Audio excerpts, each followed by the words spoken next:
हाँ, तो सबको नमस्ते। और ये जो आज का पहली प्रस्तुति वेद जी की है, बुद्धि और चित्त में क्या अंतर है, ये बहुत ही महत्वपूर्ण विषय है। ये बड़े बड़े विद्वानों और उपदेशकों से भी अछूता है। आप सब जानते हैं कि योग की परिभाषा ही पतंजलि ने दी है, योगश्चित्त वेत्ति निरोध। और योग दर्शन पर व्यास भाष्य उपलब्ध है, जिससे बहुत सहायता मिल जाती है। लेकिन आप संस्कृत के प्रकांड विद्वान हैं, आप पतंजलि के योग सूत्र देख रहे हैं, व्यास भाष्य भी आपके सामने है, आप संस्कृत अच्छी जानते हैं। यही शक्ति से लोगों ने मोटी मोटी पुस्तकें लिख दी और उन्होंने अपने आप से पूछा नहीं कि ये चित्त क्या होता है। चित्त का सही उत्तर भी उन्हें नहीं मालूम, लेकिन योग दर्शन पर सब भाषाओं में बड़ी बड़ी पुस्तकें लिख दी गई।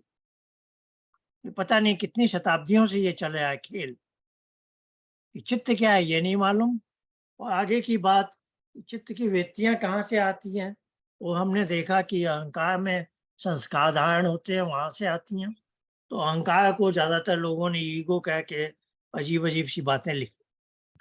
और निरोध जो तीसरा शब्द है, चौथा शब्द, योग चित्त वृत्ति निरोध। निरोध के भी पतंजलि ने 3 स्पष्ट उपाय लिखे हैं।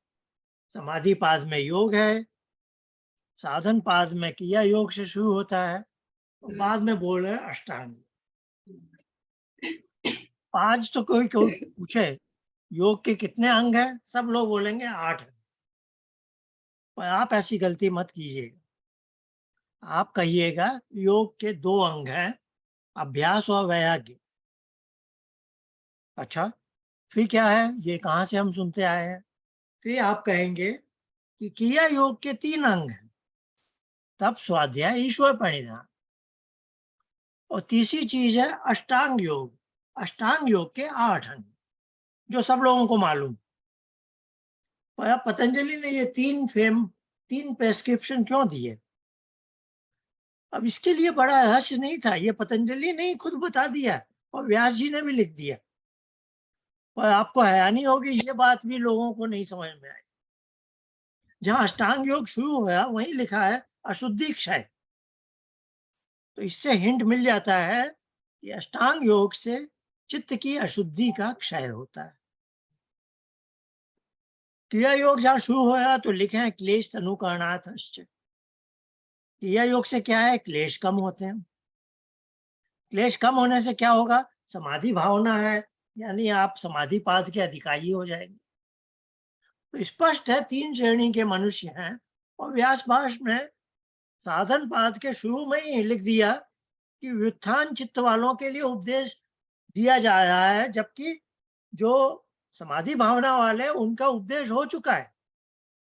ये व्यास भाष्य ने स्पष्ट लिखा है। इससे ही किसी को हिंट मिल जाना चाहिए था कि उत्तम श्रेणी के लोगों के लिए योग का उपदेश दिया जा चुका है। अब जो नीचे की श्रेणी है उसके लिए उपदेश दिया जाएगा। तो क्रिया योग हो गया मध्यम श्रेणी का, और अष्टांग योग हो गया जो वह भी नीचे की श्रेणी है। अब ये निरोध के 3 उपाय हैं, 3 ढंग बताए गए हैं 3 श्रेणी के लोगों के लिए। इसमें भी लोगों को जो साफ साफ दिख रहा है वो भी इसका हिंट नहीं पकड़ पा। तो चित्त नहीं मालूम, चित्त की वृत्तियां कहाँ से आती हैं ये नहीं मालूम। योग दर्शन में 3 तरह के लोगों के लिए अलग अलग प्रेस्क्रिप्शन है। बस जो सूत्र जहां मन में आया वहां उसका अर्थ लगा दिया, ये नहीं सोचा कि ये सूत्र किस श्रेणी के लोगों के लिए क्या बोल रहा है। इस तरह से योग की व्याख्या की गई है। और जो जनसामान्य को प्रभु की गोद में ले जा सकता है, उसके साथ इतना अनाचार अत्याचार दुराचार व्यभिचार हुआ मैं बता नहीं सकता। तो इस घड़ी में हम हैं, कहाँ से शुरू किया जाए यही बड़ी वो है। तो जैसा आप जानते हैं, योग दर्शन को यदि एक उपासना का भवन मांगे तो उसकी नींव है सांख्य दर्शन। अब यो आपकी यहीं से मैंने बात शुरू की। आपको संस्कृत बहुत आती है, आप योग दर्शन के सूत्रों का कर सकते हैं व्याख्या, व्यास भाष्य का भी, लेकिन वहां ये थोड़ी बताया गया चित्त क्या है। बताया गया लेकिन वो भी बहुत सोच समझ कर, योग दर्शन से भी आदमी समझ सकता है, क्योंकि चौथे पाद में एक जगह चित्त भी है बुद्धि भी है। चौथे पाद में एक सूत्र है, लेकिन लोगों ने नहीं समझा ये सब बातें। अब जो आर्य समाज से जुड़े हैं उनका बड़ा सौभाग्य। सत्यार्थ प्रकाश के नवे समुल्लास में महर्षि दयानंद ने एक बात लिखी। सबसे पहले तो है सांख्य में है 13 करण। 13 करण क्या है? बुद्धि, अहंकार और मनस, और 5 ज्ञानेन्द्रिय कर्मेंद्रिय, 13 है। अब ये कहीं से चढ़ पड़ा अंतःकरण चतुष्ट है। मन, बुद्धि, चित्त, अहंकार जैसे ये 4 अलग करण है। अब जब 13 करण है तो 14वां हो नहीं सकता, सीधी सी बात थी। यानी मनस, अहंकार और बुद्धि से अलग चित्त कोई नहीं चीज है। अब यही खोजने की बात है कि इन 3 में से चित्त है क्या, और ये इसका नाम अलग क्यों दिया गया। तो बहुत बड़ी हिंट महर्षि दयानंद ने सत्यार्थ प्रकाश में नवम समुल्लास में दे दी कि मनोमय कोश में क्या है? मनस और अहंकार और 5 कर्मेंद्रियां हैं। और विज्ञानमय कोश में चित्त, बुद्धि और 5 ज्ञानेन्द्रिय काम करें। यानी चित्त को उन्होंने बुद्धि के साथ जोड़ दी। अब ये इतनी स्ट्रॉन्ग हिंट है कि यदि 3 ही है, बुद्धि, अहंकार और मनस, तो ये चित्त मनस के साथ नहीं है, अहंकार के साथ नहीं है, इसकी संगति लगेगी बुद्धि के साथ। ये इतना अच्छा हिंट दिया गया, लेकिन फिर भी लोग अपनी बात बोल रहे हैं। और आज हम सुनेंगे वेद जी से कि बुद्धि ही कब चित्त कहलाता है। तो हमने अपने पाठ्यक्रम में तो निघंटु 3:9, तीसरे अध्याय का 9वां खंड इति प्रज्ञा नामानि, 8-9 पद लिखे हैं यास्क ने। वो अथॉरिटी है वेद के शब्दों की। यास्क ने कोई बात लिख दी है तो किसी की हिम्मत नहीं होनी चाहिए उससे उल्टा सोचो। यास्क ने क्या लिखा कि चित्त है, धी है, केतु है, ऐसे 8-9 शब्द है। ये सब उस स्थिति का उल्लेख कर रहे हैं जब हमारे अंदर प्रज्ञा का आलोक होता है। संप्रज्ञात समाधि में जो हमें प्रज्ञा, इंट्यूटिव आइडिया, एक फ्लैश आता है, तो उस समय बुद्धि की जो स्थिति है वही है। तो धी शब्द हम जानते ही हैं, धियो यो न प्रचोदयात् में आता है। गायत्री मंत्र भी उपासना का ही मंत्र है। सबने यही कहा ना, एकांत में जाकर गायत्री मंत्र से उपासना करो। संध्या का क्लाइमेक्स भी वही है। संध्या गायत्री मंत्र से नहीं शुरू होती है, संध्या शुरू होती है शन्नो देवी से, और इसका अंत कहाँ है? गायत्री मंत्र में। तो गायत्री मंत्र में उपासना का भाव है कि मैं तुम्हारे भर्ग को सबसे वर्णी मानता हूं। पहला स्टेटमेंट ये, तत्सवितुर्वरेण्यं। दूसरा, भर्गो देवस्य धीमहि, इस भर्ग को मैं धारण करता हूं। इससे क्या होगा? धियो यो न प्रचोदयात्, हमारी बुद्धि को तुम्हारे प्रकाश से प्रेरणा मिलेगी, हम कोई गलत काम नहीं करेंगे। फिर ये गायत्री मंत्र की भावना है जो कि उपासना से ही प्राप्त होती है। तो गायत्री मंत्र से ही उपासना की जाती है। ये सब बातें हमारे साहित्य में, शास्त्रों में है। फिर हमने उल्लेख किया है यजुर्वेद के 34वें अध्याय के 6 मंत्रों का। तन्मे मना शिव संकल्प, उनका शांतिकरण में भी संकलन किया गया। अब ये 6 मंत्र एक क्रम बताते हैं। मन एक सेंटर पीस है। मन ने आत्मा का चैतन्य लिया। यह जागे तो मैं क्या बोल रहा हूं कि मन ने उस चेतना को शरीर को दिया तो जागृत अवस्था हो गई। शरीर तक नहीं पहुंचाई तो सोया हुआ है मन। और उसी सोने की भी दो चीज बता दी। स्वप्नावस्था भी है कि मन चल रहा है, मन भी अच्छी तरह सो गया है तो सुषुप्ति आ गई। ये पहले मंत्र में मन का क्या रोल है, चेतना को, आत्मा की चेतना को शरीर तक पहुंचाने की संभावना, जिसमें तीन अवस्थाएं आ गई, जागृत, स्वप्न और सुषुप्ति। दूसरा मंत्र येन का मान्य पशु मनुष्य, जिसमें नवम समुल्लास की वो बात कि मनोमय कोश से कर्म किए जाते हैं, तो अहंकार ने संस्कारों को धारण किया है। उसने पुराना जो उसका सब किया हुआ है, जो आपने प्रैक्टिस की है, वो ऑटोनोमस सिस्टम है। अहंकार, मनस और कर्मेंद्रियां कर्म करती ऑटोमेटिक। ये हमने डिटेल में देखा, सब कॉन्शियस एक्शन। ये इनका मान्य पशु। तीसरा मंत्र और अंदर गए हम।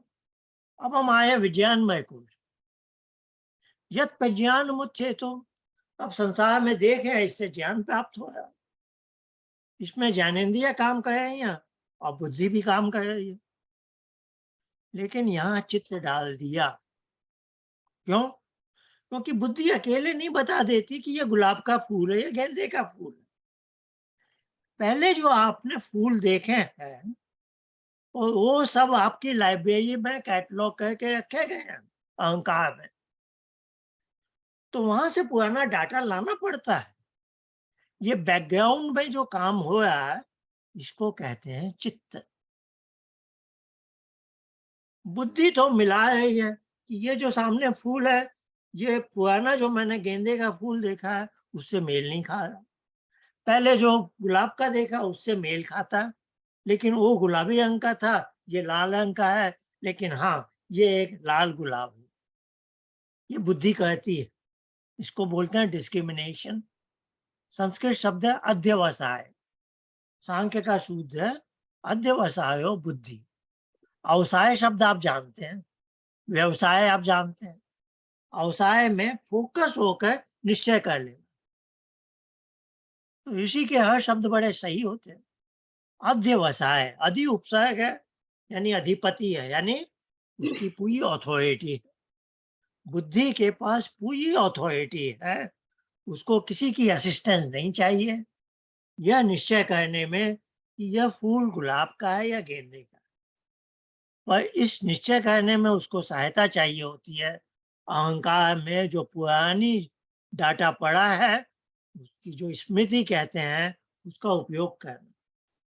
तो बुद्धि तो काम कर रही है निश्चय करने में, लेकिन बैकग्राउंड में क्या हो रहा है, कितना सारा डाटा आता जाता है, वो चित्त कहता है। तो आज आप यही बातें सुनेंगे कि हम जब उपासना में जाना चाहते हैं, तो पतंजलि ने ये नहीं कहा योगस बुद्धिवृत्ति निरोध। बुद्धिवृत्ति निरोध कर देते तो बहुत आसान है। तो हमने कहा कि बहिरंग योग में बुद्धि का व्यापार चलता है।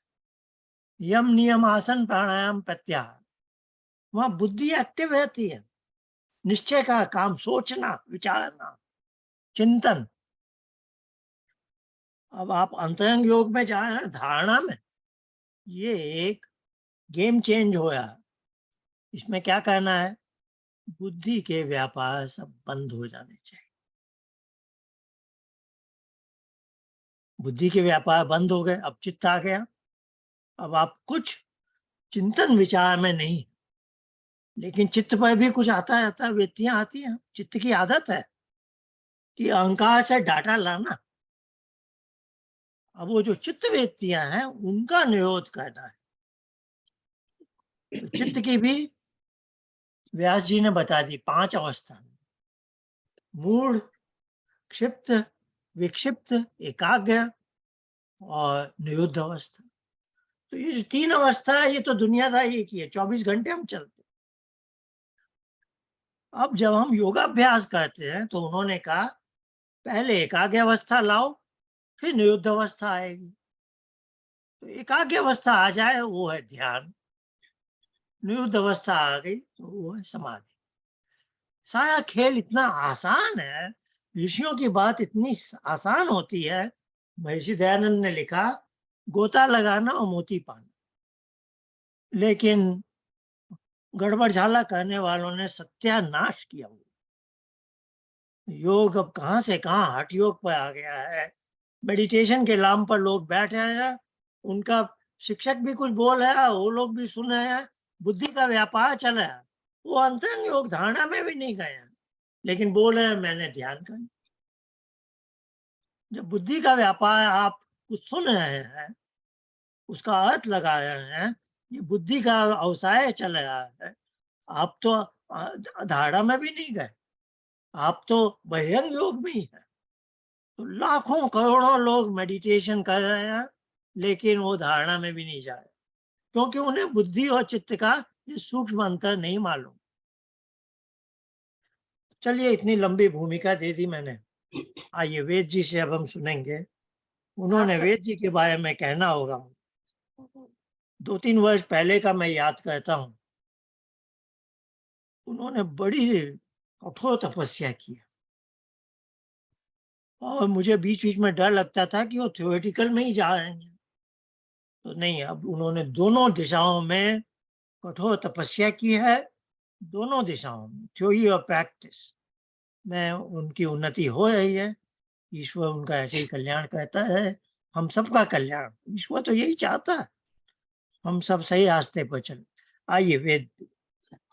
आप सबको मेरी मैं इनको योग्य को नमस्ते। होस्ट बना दूं।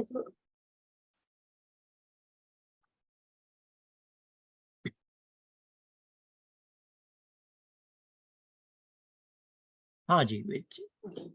मेरा आज का प्रेजेंटेशन डिफरेंस बिटवीन बुद्धि एंड चित्त, और उसके बाद थोड़ा मैं इनर योगा पर जाऊंगी। जो भी सीखा है पूरा आचार्य जी से मैंने सीखा है 2-3 साल से, और उन्होंने मेरे इन्फिनिट क्वेश्चंस, मतलब इतने डम क्वेश्चंस भी उन्होंने रिस्पेक्टफुली आंसर किए हैं, तो उससे मुझे बहुत मोटिवेशन मिला, इतनी एंकरेजमेंट मिली। तो मैं सारा अपना प्रेजेंटेशन उन्हें ऑफर करती हूँ, और आप सबका बहुत बहुत धन्यवाद कि आप लोग सुनने आए हैं। और मैं बहुत जूनियर हूँ उपासना के मार्ग में। आप सबका बहुत बहुत धन्यवाद। कुछ भी गलती हो तो मुझे आप लोग बताना बीच। मैं अपना प्रेजेंट करती हूँ।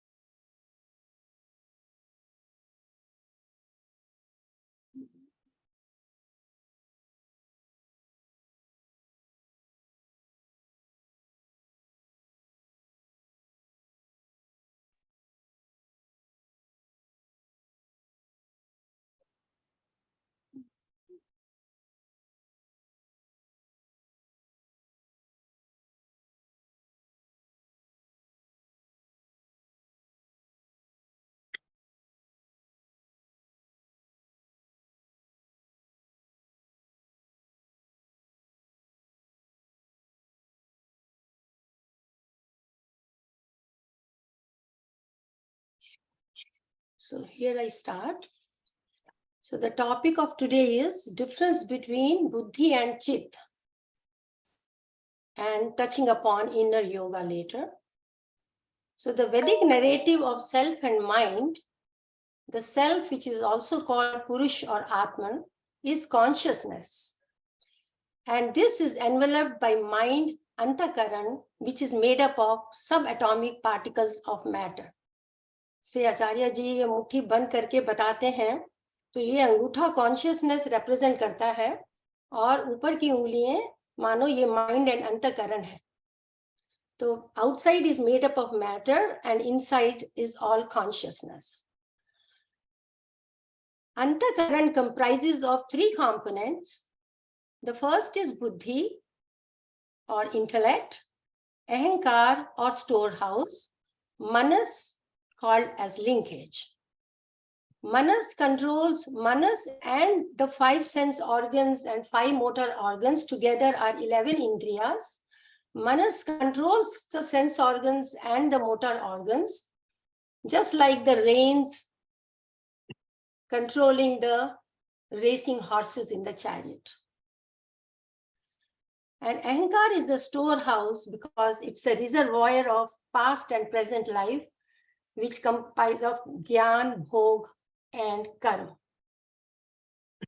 So the information is relayed from manas to ahankar, and then it is taken up to buddhi, and we will see how buddhi works later. So here we are trying to understand, as per Kapil Sankhya, buddhi is closest to Purush.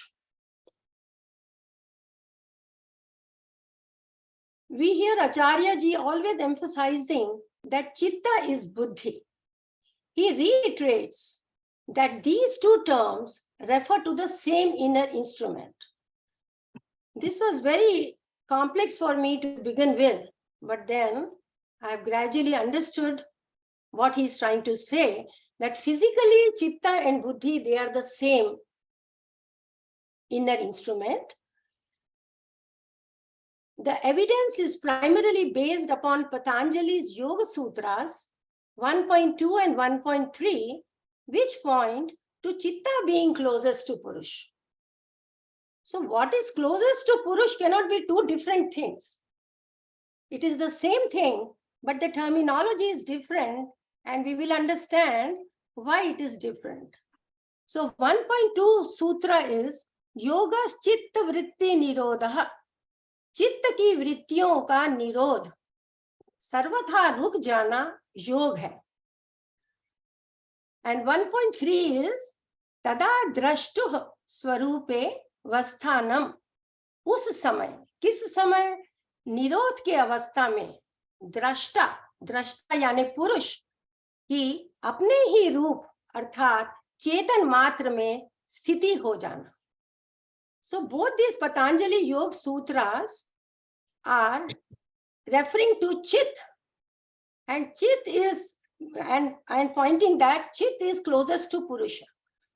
So whether it is Kapil or Patanjali, both are talking of the same instrument which is closest to Purusha. So physically both are same, but we are trying to find out what is the subtle difference.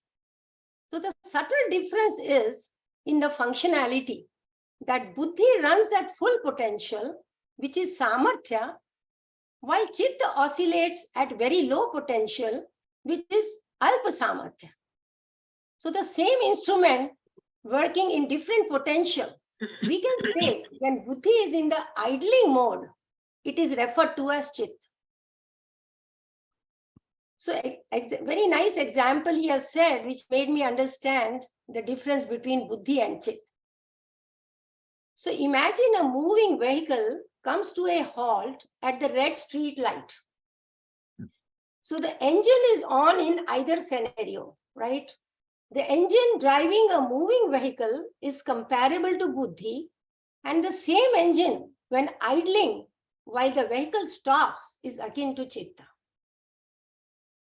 So the difference is in the potentiality, in the functionality of the engine. It has slowed down.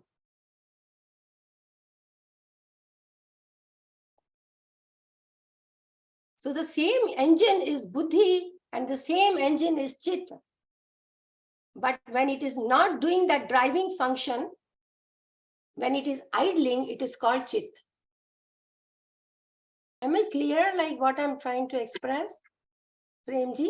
Yes, Vedji, absolutely clear. Very good example. Thank you. So now, so physically we have seen it is the same instrument, but we are trying to understand the subtle difference, which is in terms of functionality. So let us look at the two major functions of buddhi. One is an active function, another is the latent function. So buddhi is primarily responsible for discrimination, as Acharya ji was just explaining, the example of flowers, discrimination of incoming knowledge, the data signals, and decision-making of outgoing action. So the incoming knowledge, it is coming information from our sense organs, and what is the decision-making, the action is going to the motor organs. So this is a thinking mode primarily, it is actively working. The second function of buddhi, we ascribe this second function also to buddhi, it continually retrieves data from Ahankar, from that reservoir in the background. So one is an active function and one is a passive function. Okay, then let's imagine, based on this function,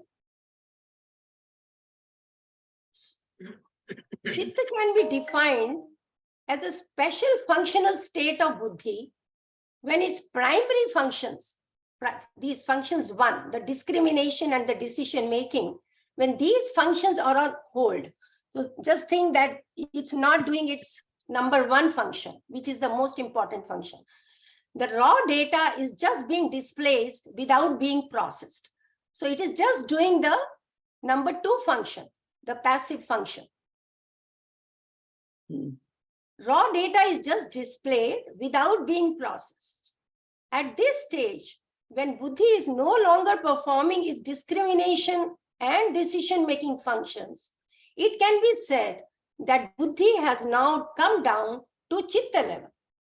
Therefore, Chitta is Buddhi in its latent state of function. So physically both are same, but functionality-wise, when Buddhi does not do its primary function and is just in the idling mode, it is on, it is functioning, but it is idling. That time it is called Chit.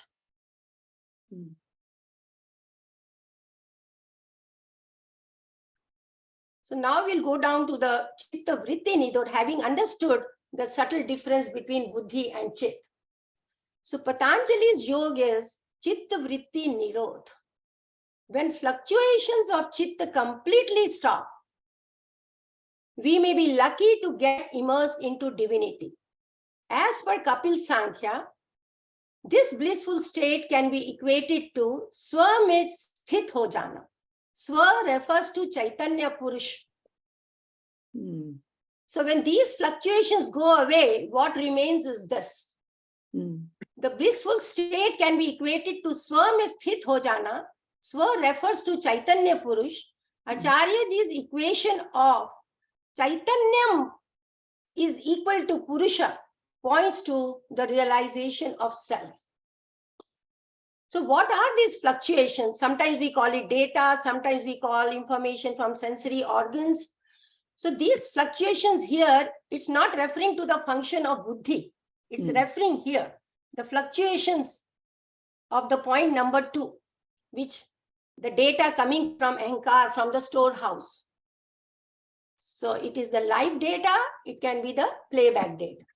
So these, in other words, fluctuations is referring to the वृत्तिस.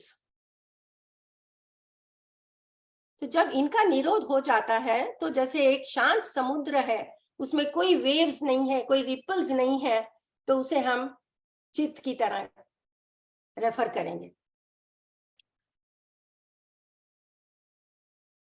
Chitt is also potentially a receptacle of pragya, the enlightened intuitive knowledge, and it can truly become the recipient of this highest award, provided it completely stops the background function of retrieval. So retrieval to chalta hi rahega. It is like a continuous process. So all we have to focus is how do we stop this also. So from Buddhi, we have come down to Chitta level. Then from Chitta level, how do we remove these fluctuations which are going on? So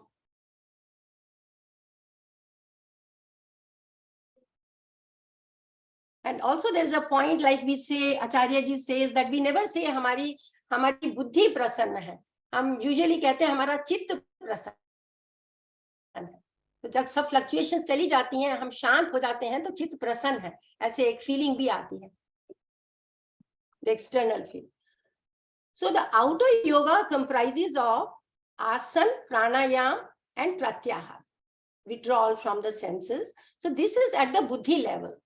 Very clearly, we need to understand that this is the external yoga, which he was telling, you know, people are thinking this is the meditation. This is not a meditation at all. This is just a preparatory to the real meditation, which is the inner yoga. So the stages of dharana, dhyan, and upasana are at the level of the chit. So So dharana, Chit is displaying vrittis, both live and playback, as raw, unprocessed data. So now forget the function of the buddhi. We are not thinking, we are not taking decisions, nothing. We are at a stage where only the background data is coming and Chit is just displaying that. So in the dharana, which I never understood before until Acharya ji stressed personally, that it is a very short period. Dharana is a period of few seconds. It is not like a very lengthy period like dhyan could be. So that is my new understanding here, and I was very excited that when we exhale deep, either we do a oral recitation of Om 3 times as we usually do in the class, or we exhale deep, and in the deep exhalation, there is a sound of Om. And that sound of Om is an additional vritti which is superimposed on chitta called pratyaya. So pratyaya can be through deep exhalation or through verbal recitation of Om, external sound. So once this pratyaya is superimposed, we are holding on to this Om vritti. It's just a matter of few seconds. And by this, we come from buddhi to chitta. Basically, like the transformation from that level to the level of chit is just through this deep exhalation or the verbal recitation of the Om vritti. That is all we have to do, basically. It's such a short time. Dharana is like few seconds. But this is the main thing, dhyan, which is sometimes misinterpreted as mindlessness, because we are trying to enter into a stage where there are no thoughts. Still, it is called mindfulness. So the mind is full of, we are trying to concentrate on the mental recitation of Om and nothing else. That is why probably I understand as it is mindfulness. It is not mindlessness. We are trying to reduce the thoughts. But with the pratyaya of Om, which is taking over the whole thing, the sound of Om, the resonation, the inner resoration of the sound of Om overtakes all the vrittis so that no thoughts are there. That is our aim in the dhyan. The aim in dhyan is to maintain a continuous flow of the same Om vritti जो हमने धारण की है in the chit without being distracted by any other vrittis. Mental recitation of Om, the non-physical Om sound, facilitates concentration. Gradually, the other vrittis will be subdued in the chitta, and an unbroken current of Om vritti will be flowing exclusively, thus reaching the state of one-pointedness, the ekagra avastha. So all this background, all those fluctuations and all with this superimposition of the Om sound, the Omkar Dhvani, when it really when we are really into dhyan and it resonates, subduing all other vrittis, then we are reaching a stage of one-pointedness, the ekagra avastha. We can only make an effort up till this stage of ekagra avastha. Beyond this, everything is grace of Ishu. Nothing humanly possible we can go beyond this until it is his will. So the effort is all, even to me in my personal experience, dharana is also fine. And if we get interruptions here, again we can go back to dharana and come back to dhyan, which was quite a process. But having understood it in theory, it is getting easier for me. So all I'm doing is like trying to focus on that Omkar Dhvani till it resonates so much that no matter what sound is going on outside in my home or in the next room, everything is culminating into that Om sound itself. Not the external thing is totally like, there was a question in the group that when we are in the thoughtless stage, how do we focus? So I was wondering that when you are in this stage and really going deeper, anything outside should not matter, like where we need to focus. We have come out of that stage actually. We have gone deeper within. So nothing external should really bother us, because we are totally engaged in hearing the Omkar Dhvani inside of us. And that becomes more and more as I think we go deeper into this. So this part is improving with time, which was like absolutely I was at zero. I can say I'm really progressing because I've understood what I'm trying to reach. The dhyan. And beyond dhyan, there is nothing we can do. This is the maximum we can do. But I was wondering, the question that came to me was, what is the source of mental recitation of Om? Because I was thinking when we are at that chit level and that deep and trying to hear that sound, where is that Om Dhwani coming from? Like there was some confusion in my understanding. So Acharya ji answered, the self, the Purusha, his willpower is the source of mental recitation of Om. This was an eye-opener to me.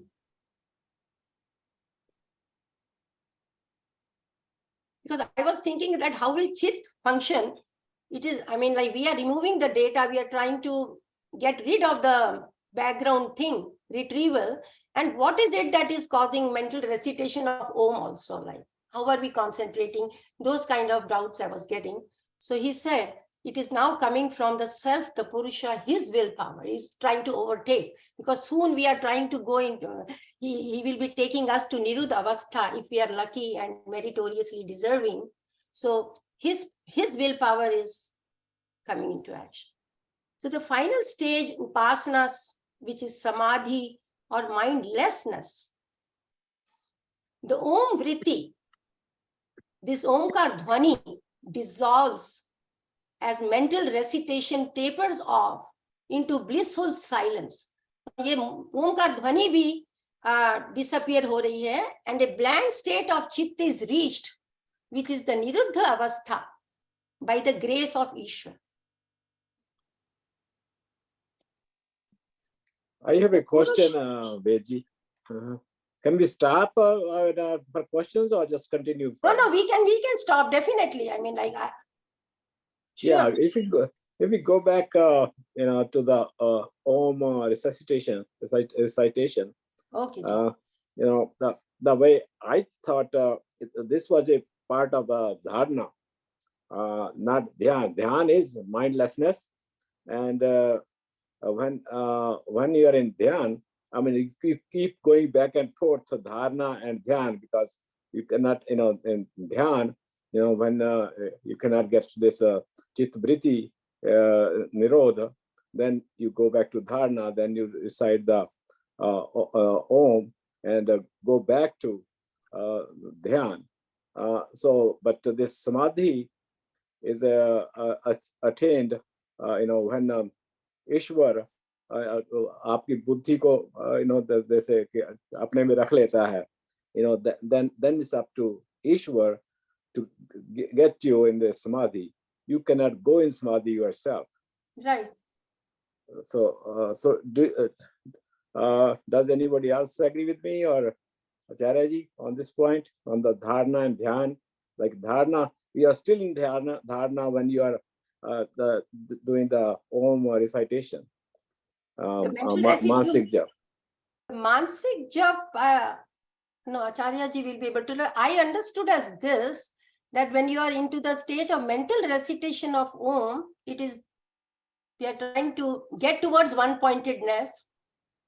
To start with in dhyana, we are not one-pointed, but we are trying to aim from many points, like Om Vritti and other background data. We are trying to come to the end point of one-pointedness. So it's a whole series of things in dhyana, I feel like. Yeah, I think you are going back and forth between dharana and dhyan. When you have a one-pointedness, then in dhyan, then when you lose that, then you go back to dharana and do the mansik jap. I mean, or even take a deep breath, throw the breath, and things like that. I'm sure Acharya could clarify that, but so.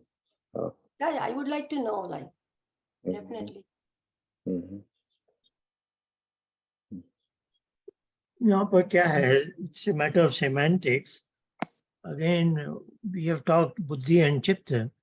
So when we say mindfulness or mindlessness, because here mind has to be viewed as chitta, that it is no more engaged in thinking part. So mind is here, not the intellect, but chitta, buddhi, not the buddhi. So chitta is here. So what chitta is now is in ekagya avastha, means you want to have a particular chitta vritti, that is your chosen chitta vritti, what is called as pratyaya. So अभी सागर जी ने सही कहा कि धारणा और ध्यान में उतार चढ़ाव चलते रहते हैं, क्योंकि यदि चित्त की वृत्ति की एकतांता हो गई है तो आप ध्यान में है। यदि चित्त की वृत्ति टूट गई और लय टूट गई, rhythm has been broken, then you are no more in dhyan. But then we don't let unwanted chitta vritti to occupy the chitta. We want our pratyaya to come in that place. So our intervention is that rather than any other chitta vritti, I will bring my own chitta vritti. So for that I will do, यहाँ दो बातें बताई गई हैं। एक तो है एक रेचक करके 3-4 सेकंड में श्वास को बाहर फेंका तो उससे जो चीज उत्पन्न हुई वह एक चित्त वृत्ति। दूसरा ढंग है मन से प्रणव जप किया मन में मानसिक, तो भी एक चित्त वृत्ति आई। तो ये दो ढंग हम बाद में कहते हैं कि एक ही है। सुनने में लगता है कि दो अलग ढंग है, कि श्वास बाहर फेंके तो एक चित्त वृत्ति को प्राप्त किया, या ओंकार के मानसिक जप से चित्त वृत्ति को प्राप्त किया, दोनों एक ही प्रकार की चित्त वृत्ति है। इसका रहस्य यह है कि जब आप श्वास बाहर फेंकते हैं तो ध्वनि भी ओंकार की ही आती है ना। आप अंदर से ध्यान से सुनेंगे, श्वास बाहर फेंकने समय जो ध्वनि है वो ओम वाली। तो दोनों उपाय एक ही बात है, जो जिसको समझ में आए। बच्चों को ओंकार जब समझाना आसान है, सबको समझना आसान है, जो जिसको समझ में आ जाए। तो कहने का आशय है, धारणा से हम ये समझ जाते हैं कि किस प्रकार से उस चित्तवृत्ति को प्राप्त करना है जिसको धारण करना है। देखिए, धारणा शब्द में ही धारण करने की बात कह दी गई है। अब लेकिन जिसको हमने धारण कर लिया वो हट जाती है, क्योंकि चित्त पर दूसरी कोई वृत्ति आ जाती। दूसरी जब भी आए तो आप फिर से धारणा के इस उपाय से, ये जो आपका इंटरवेंशन है, श्वास बाहर फेंकना या ओंकार जप, इससे आप अपनी पसंद वाली चित्तवृत्ति लाइए, है ना, जो बजाय दूसरी चित्तवृत्ति को वहां आने दी। तो जब जब आप ये उपाय कर रहे हैं, इसका मतलब आप धारणा में। लेकिन यही धारणा जब पुष्ट हो गई तो ध्यान बन जाएगा। तो सागर जी का ये कहना सही है कि कब हम धारणा में है, कब ध्यान में है, हम जो इसका अभ्यास करने वाले हैं, हमारे लिए इतना स्पष्ट नहीं है। हमें लगता है हम ध्यान में आ गए, 4-5 मिनट बाद फिर एक दूसरी चित्तवृत्ति आ जाती है कहीं से, फिर हमें धारणा से अपनी मनपसंद, जिसको प्रत्यय कहा है, वो चित्तवृत्ति लानी पड़ती है। तो ऋषियों ने हमें बता दिया कि चित्त पर दूसरी कोई वृत्ति आए तो उसको हटाने का एक आसान रास्ता है ना, रेचक करके या ओंकार जप से। और जब एक समय ऐसा आ जाए कि बहुत देर तक, 5 मिनट, 7 मिनट, 10 मिनट, 20 मिनट, हर अभ्यासी की अवधि अलग अलग होगी। शुरू में 2-3 मिनट ही काफी, बाद में 5-7 मिनट, 10 मिनट, फिर उस अवधि तक जब उसको एक तांता मिल गई, यानी अब दूसरी कोई चित्तवृत्ति नहीं आई, तब उसे आपने ध्यान कहा। अब इसको आप माइंडफुलनेस कहने का आशय बनेगा कि यह चित्त की एकाग्र अवस्था है। एक कोई चित्तवृत्ति वहां है, लेकिन अब उसे हटाया नहीं जाया। एक कुछ है जो आपने ला के रखी है ना। इसलिए ये चित्त की एकाग्र अवस्था है, चित्त पर कुछ है। तो अब चित्त को कैसे कहें? यदि माइंड कह दिया तो ये माइंडफुलनेस कहलाएगा, है ना। फिर हम कहना चाहते हैं इसके आगे की भी एक अवस्था है, जब चित्त वृत्ति पर, चित्त पर कोई भी चीज नहीं, वो चित्त की निरुद्ध अवस्था है। तो जैसा वेद जी ने कहा, देखिए हम जब नींद में जाते हैं, हम तो नींद में जाते हैं ना, नींद में भी कुछ स्वप्न आते हैं, चित्त पर कुछ हलचल होती। हमारे अंदर ये सामर्थ्य नहीं है कि आज रात की नींद हमारी सुषुप्ति वाली हो, जब चित्त पर कुछ भी ना हो। हम ये डिसाइड नहीं करते, है ना।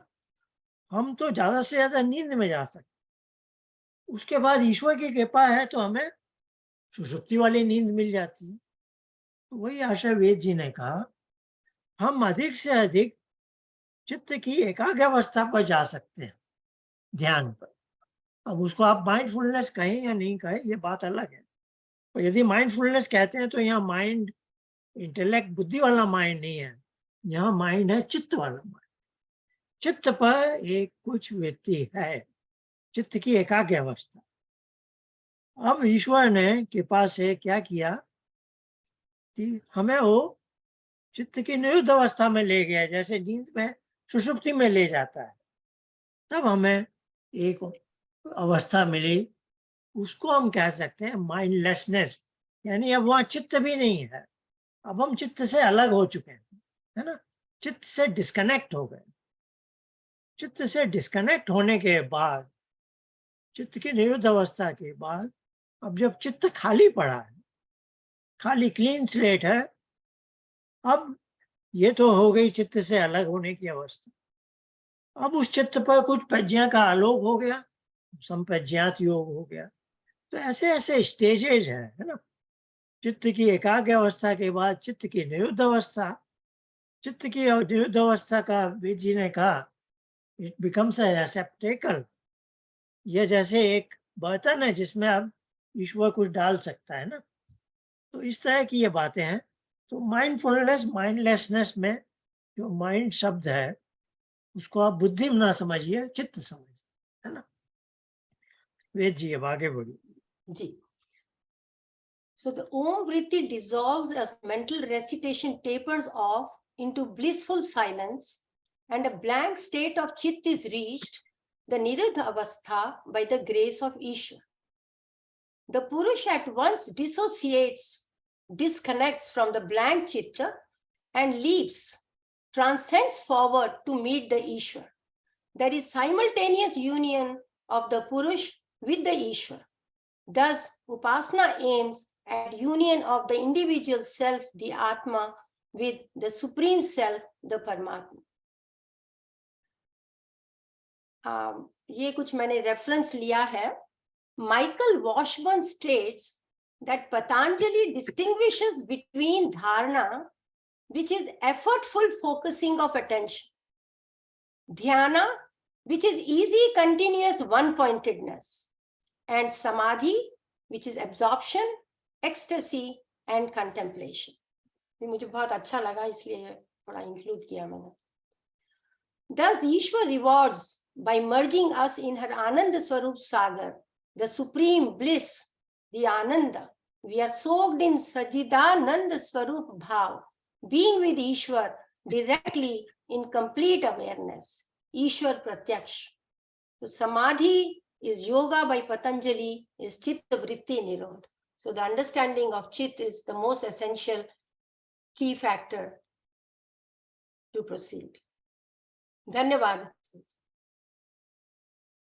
आपको भी बहुत धन्यवाद. आपने बहुत इस प्रेजेंटेशन में ही मेहनत नहीं की है. ये इसके पीछे आपकी एक तपस्या है, एक यात्रा है जो बहुत महीनों वर्षों की है.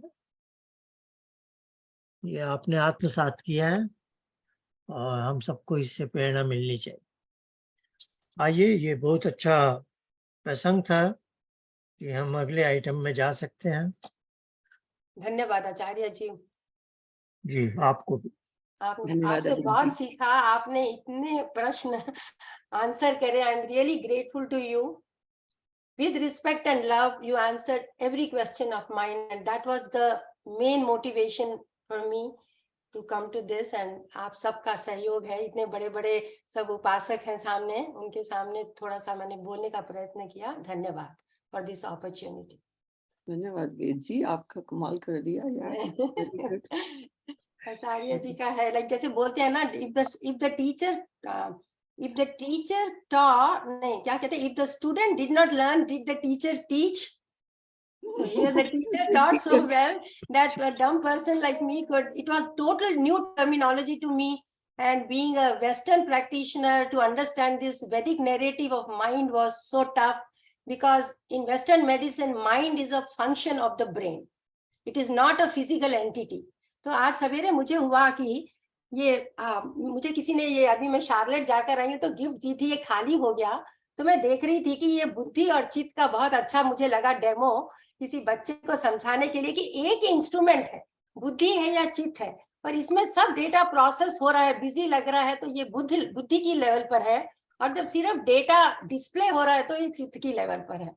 तो हमें यहाँ से इधर आना है. तो जब मैं प्रेयर करने बैठती हूँ तो एकदम लाइक बहुत पहले बहुत सारे श्लोक वगैरह बोलती थी, जो भी ससुराल में सीखा है वो सब कुछ लाइक इतना सारा लेकर, तो अब धीरे धीरे मुझसे कुछ भी नहीं निकलता, बस सीधा वही जगह जाती हूँ जहाँ मैं पहले से सालों से प्रे करती हूँ, उसी कुर्सी पर बैठती हूँ, और बस आंखें बंद हो जाती हैं, और यही अंदर से चलते रहता है कि ये है, सब थियरी चलते रहती है, और कोई भी श्लोक नहीं निकलता मुंह से, सिर्फ मतलब गायत्री जाप से शुरू होता है और ओम ही रहता है. इतना सारा मैं बोलती थी, जैसे इतनी सारी पूजा करनी है, वो सारी शांत हो गई मेरी. ये एक बहुत बड़ा मुझ में चेंज देखकर मुझे खुद विश्वास नहीं हो रहा कि मैं इतनी चुप हो गई हूँ प्रेयर में भी. आचार्य जी, बिफोर आप, वेद जी बहुत बहुत थैंक यू, क्योंकि आज आपके सारे इस बोलने से मुझे मेरी अंडरस्टैंडिंग काफी क्लियर हुई है, जो कि मैंने अपना एक्सपीरियंस भी लिखा था. तो आचार्य जी, मेरे को इजाजत है, मतलब आप, मैं कुछ बोल सकती हूँ बिफोर मैं भूल जाऊं, क्योंकि मैं बहुत भूलक्कर हूँ, सॉरी.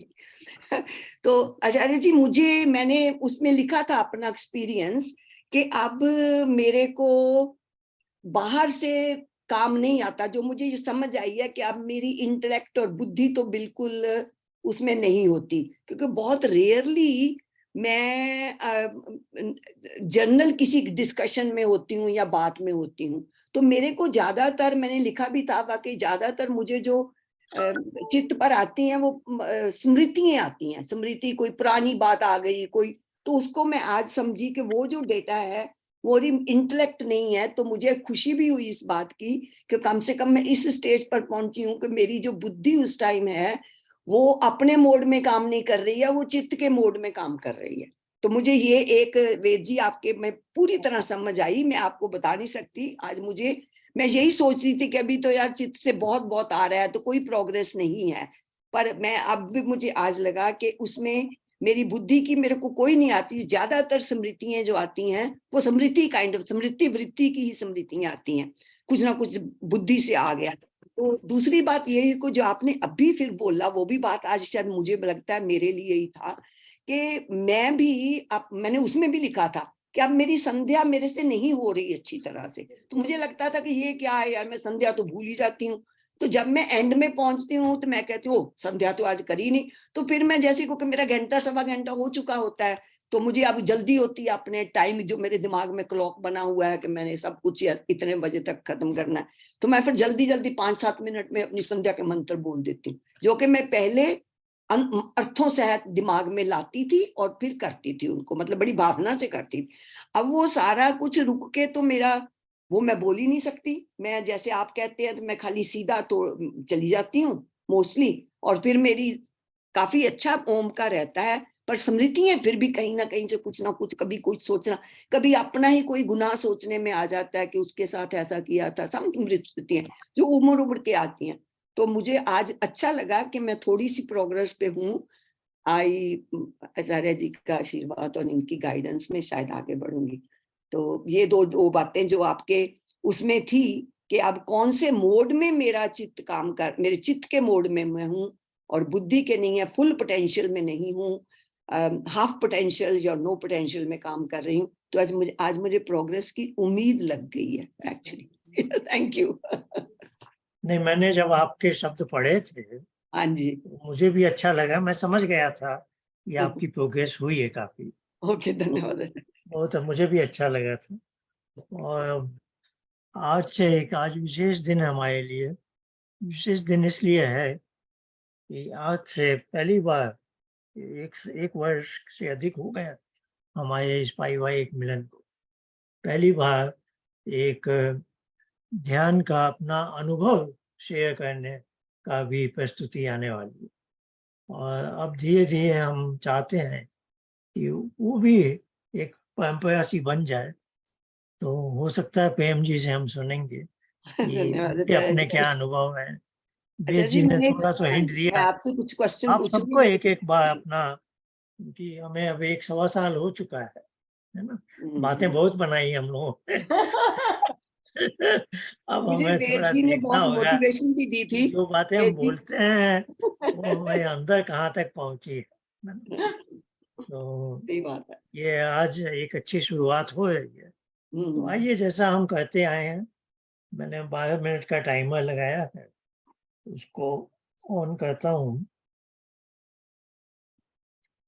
और अब जैसे गायत्री मंत्र की बात हुई, ओंकार जप की बात हुई, ये 3 श्रेणी के जो मनुष्य हैं, तो ये जो संध्या है, अभी प्रेम जी ने भी कहा, अब धीरे धीरे ऐसा शायद प्रेम जी को होने लगेगा या होने लगा है कि इतने मंत्र बोलने से पहले ही वो ध्यान में चली जाए। तो ये मैं नहीं कह रहा कि संध्या के मंत्र बोझ हैं। इनका एक उद्देश्य है कि हमें क्लाइमेक्स तक ले जाते हैं। उन अर्थों की बारे में हम मन में कुछ सोचते हैं तो ईश्वर के प्रति एक भावना आती है कि हाँ, मैं उसकी गोद में जाना चाहता हूँ। तो ये जो ऋषियों ने बनाई है, ये तीसरी श्रेणी के लोगों के लिए। क्रिया योग के लिए क्या है? केवल गायत्री मंत्र। तो जैसे जैसे आपकी उन्नति होगी, आप देखेंगे अब आपको मंत्र अधिक नहीं चाहिए, है ना। क्योंकि वो मंत्रों की भावना अंत में क्या है? ईश्वर के प्रति एक संबंध का भाव, ईश्वर से निकटता का, सानिध्य का बहुत ही इंटेंस डिजायर। देखिए, चित्त की वृत्ति क्या होती है? जो चीज आपको वास्तव में पसंद है वही चित्त वृत्ति आती है। आप ध्यान में बैठे हैं, कोई दूसरी चित्त वृत्ति आ गई और उसको आप मन को, चित्त को दोष मत दीजिए। That is what you are. अब क्या होगा? अब आपकी जब उन्नति हो रही है,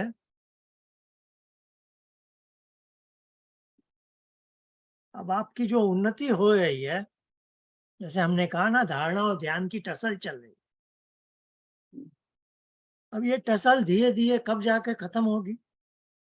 जब आपको वास्तव में उससे प्यार हो जाए।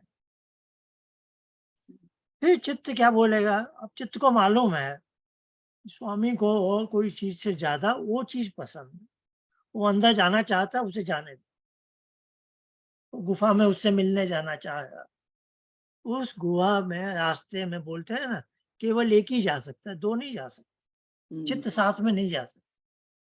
तो चित्त बोलता है आपकी, मैं स्वामी को हमेशा वो चीजें परोस कर देता था जो उसे अच्छी लगती थी, लेकिन अब इसको कुछ और चीज चाहिए जो मैं नहीं दे सकता।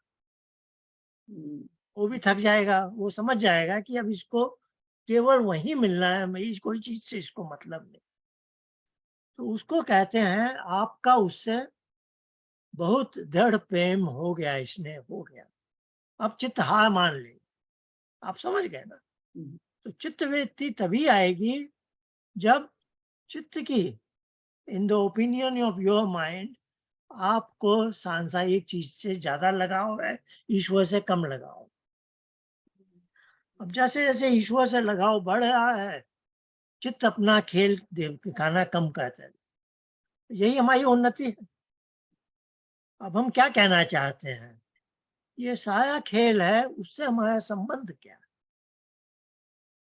लोग मंदिर भी जाते हैं उपासना के नाम पर। कौन उपासना के नाम पर कोई कहाँ कहाँ जा रहा है? उपासना के नाम पर सबसे बड़ी मिसअंडरस्टैंडिंग क्या है? उनके अंदर ईश्वर के प्रति प्रेम नहीं है, भय का भाव। उन्हें लगता है मैंने ये नहीं किया तो कुछ गड़बड़ हो जाएगी मेरे घर में।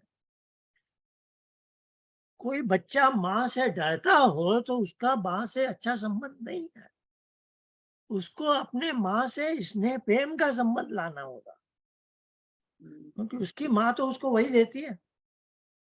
He has to reciprocate। तो सारी उपासना का खेल अंत में क्या है कि हमें उससे बहुत निकट सानिध्य का एक संबंध लाना है, वही पर्सनल बॉन्डिंग का है। अब वो बॉन्डिंग ऐसी हो जाएगी एक दिन कि संसार की हर चीज उसकी याद दिलाएगी। अभी क्या है, हम संसार में खो जाते हैं। और अब क्या है, वही हुआ ना। देखिए संध्या के ये मंत्र भी, चक्षु देवस्य मित्र से चित्तम देवानाम उद्गादनीकम चक्षु मित्र से। ये क्लाइमैक्स आया, ये धारणा का अंतिम हिस्सा है, ये ध्यान का है। इसके बाद पश्चिम श्रद्धा शतम बोलेंगे, इसके बाद हम उसकी गोद में पहुंचने वाले हैं। तो अब यहाँ आके भक्त क्या बोल रहा है कि पहले तो मैं कहता था कि मुझे इन चक्षु से कोई ईश्वर दिखाई नहीं देता। अब यहाँ आके भक्त क्या बोल रहा है कि चित्त में भी तुम ही हो, ये चक्षु भी तुम ही हो। मैं समझता था ये चक्षु मेरे चक्षु हैं और तुम्हारे अंदर मेरे सामने आने की हिम्मत नहीं है। और अब मैंने क्या समझा, ये सारे चित्त में भी तुम हो और ये चक्षु भी तुम ही हो। तो भक्त की एक ये यात्रा है बड़ी वैसी, है ना। तो संध्या के मंत्रों का बहुत उल्लेख है, बहुत महत्व है, लेकिन वो हमें आगे ले जाते, आगे ले जाएंगे। फिर अब हम केवल गायत्री मंत्र से काम चल रहा है, योग में आ जाएंगे तब क्या होगा, तब खाली प्राणों से ही काम चलता है। ये मंत्रों का भी 3 स्तर है। वैदिक संध्या के खूब सारे मंत्र हैं। मध्यम श्रेणी वाले के लिए बोला गायत्री मंत्र। वहां आप देखिए व्यास भाष्य में क्या लिखा है, स्वाध्याय मतलब गायत्री मंत्र का जप करो, ईश्वर परिधान गायत्री मंत्र का जप। और उत्तम श्रेणी का व्यक्ति है, ईश्वर परिधान क्या है, प्रणव का जप है। और अंत में अभी जैसे वेद जी ने कहा, अंत में वो प्रणव भी चला जाएगा, वो हो जाएगा पया जप, यानी अब प्रणव ध्वनि भी चलेगी। तो ये एक श्रृंखला है, हमें कहीं बीच में अटकना नहीं है, हमें आगे बढ़ते रहना है ना। एक चीज से आप चिपक जाएंगे तो गड़बड़ होगी। आप अंदर देखिए वो आपको किस रास्ते पर ले जाया है ना। अब आप ये मत सोचिए अरे मेरी संध्या तो छूट गई। देखिए संन्यास आश्रम में बोला है संध्या और हवन उसके लिए मैंडेटरी नहीं। अभी तो क्या है, लोग संन्यास पहले लेते थे, बाद में उनकी उन्नति होती है या नहीं ये भी नहीं मालूम। और असल में क्या संन्यास था, जब मनुष्य वहां तक पहुंच जाता है तब सन्यासी बनता है। अब वहां उसको कोई डिसिप्लिन नहीं है। वहां कोई चीज नहीं है कि ये तुम्हें करना है ये नहीं करना, सब चीज उसने छोड़ दी। बोलते हैं ना सर्वतंत्र स्वतंत्र, उसके ऊपर कोई पाबंदी नहीं है, क्योंकि वो उसकी गोद में है, इसीलिए उसका नाम है आनंद। शब्द नाम से ही जुड़ जाता, दयानंद, सर्वानंद, बोधानंद, सन्यासी के नाम के साथ आनंद लग जाता। क्यों लगता है, क्योंकि वो उसकी गोद में है ना। तो ये एक जीवन की यात्रा है। तो आप सब, हम सब एक साथ हैं, एक दूसरे की सहायता कर रहे हैं। आइए अब 10 मिनट का अब आज आसान, अब हम आसान में जाए। अब आसान में क्या जाए, अब हमें आसन प्राणायाम किसी चीज से कोई मतलब नहीं जा। हम जहां भी बैठे हैं, यही सांख्य में क्या कह दिया, स्थिरकम सुखम आसनम न नियम, नियम ही हटा दिया उसने।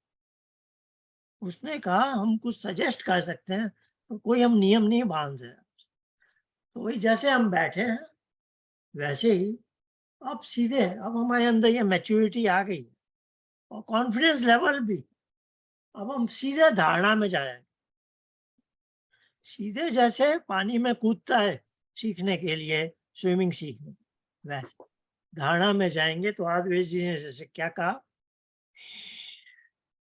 एक ऐसे सांस बाहर फेंकी, सांस बाहर फेंकने से ही हमें एक डिफॉल्ट स्टेट मिल जाती है चित्तवृत्ति, जिसमें कुछ है नहीं, बस उसको हमने पकड़ लिया। 2 सेकंड, 10 सेकंड, 2 मिनट, जितनी भी थी। अब एक डिस्ट्रैक्टिंग कुछ आया, फिर हमने यही खेल खेला। तो ये आपकी ताकत है कि मैं ऐसे कह के अनवांटेड चित्तवृत्ति को हटा सकता जब भी। ये नहीं समझ में आया तो आप ऐसे कीजिए, ओ मन ही मन ये कीजिए। ये एक जादू है, चाहे आप रेचक कह के कीजिए, चाहे आप ओम बोल के कीजिए, ये आपके पास जादू है, जादू की छड़ी है। ये क्या कहती है, जो भी दूसरी चित्तवृत्ति आई है उसको हटा देती। आप समझे ना? तो इसका आप खूब उपयोग करिए, 5-5 सेकंड में, 2-2 मिनट में, जब जरूरत पड़े। भाई आपके अंदर दृढ़ता है कि चित्त कुछ और आ रहा है, मैं उसको एंटरटेन नहीं करूं। वो 24 घंटे का खेल है दुनियादारी का। इस समय ये 10 मिनट के लिए मैं उसको नहीं, आप सजग रहिए। चित्त पर दूसरी व्यक्ति आई, आते ही मैं हटा दूंगा उसको। नहीं तो उसमें मजा आने लगता, उसको भूल गए, फिर उसमें प्लानिंग हो ये सोच है, ये तो वही हो गया जो हम 24 घंटे कहते हैं, है ना? बस ये सजग रहना है कि कोई और अनवांटेड चित्तवृत्ति आई तो मैं उसको हटाऊंगा। और कैसे हटाना, या तो बस हो गया 2 सेकंड, या ऐसे, या ठीक है ना, ये कहना।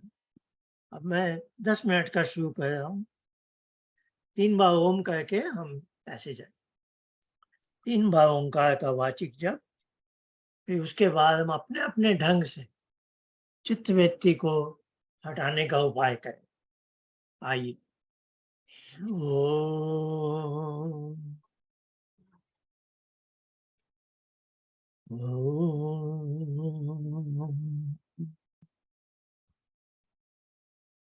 ओम।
आइए अब हम दिनेश जी से सुनना चाहते हैं। दिनेश जी ने 2 बार अपने अनुभव हमें थोड़े संकेत से बताए थे। मुझे याद है एक बार तो कहीं उत्तराखंड गए, नदी गंगा के किनारे, तो वहाँ 2 ढाई घंटे एक आसन में लगातार बैठे।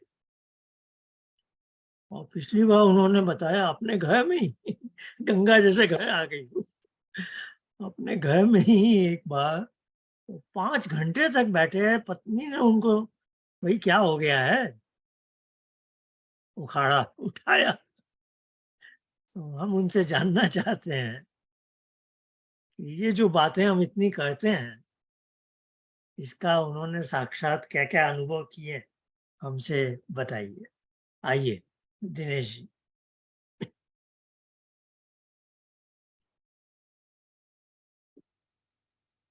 आप म्यूट पर हैं अभी। सॉरी, नमस्ते आचार्य जी, सभी को नमस्ते। नमस्ते।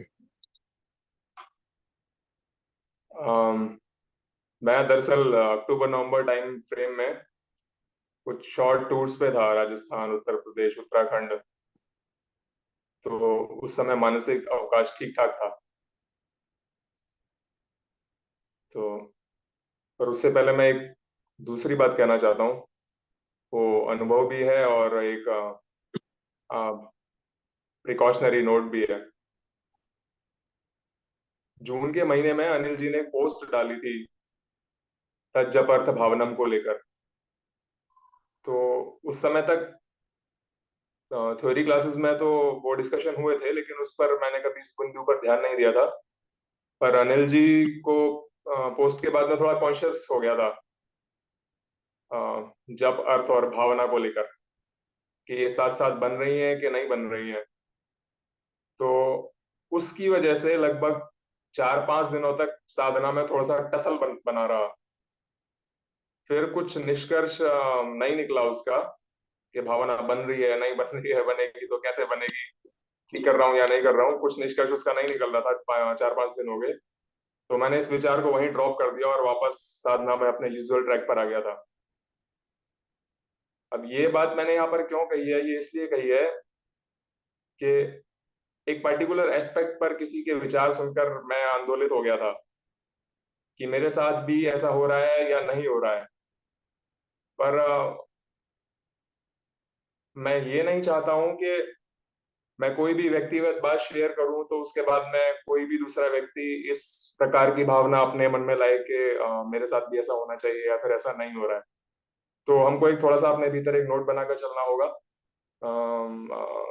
कि ये सबकी एकदम इंडिविजुअल जर्नी है। तो सबका एकदम सब अलग तरीके से रहता है और बहुत सारे तरीके से सबके साथ में हो सकता है। बाकी आचार्य जी तो हैं ही, वो हमको मतलब कोशिश करते ही रहेंगे। तो नवंबर के महीने में उत्तराखंड में आर्य महासम्मेलन था, उसको अटेंड करने के बाद मैं उत्तरकाशी चला गया था।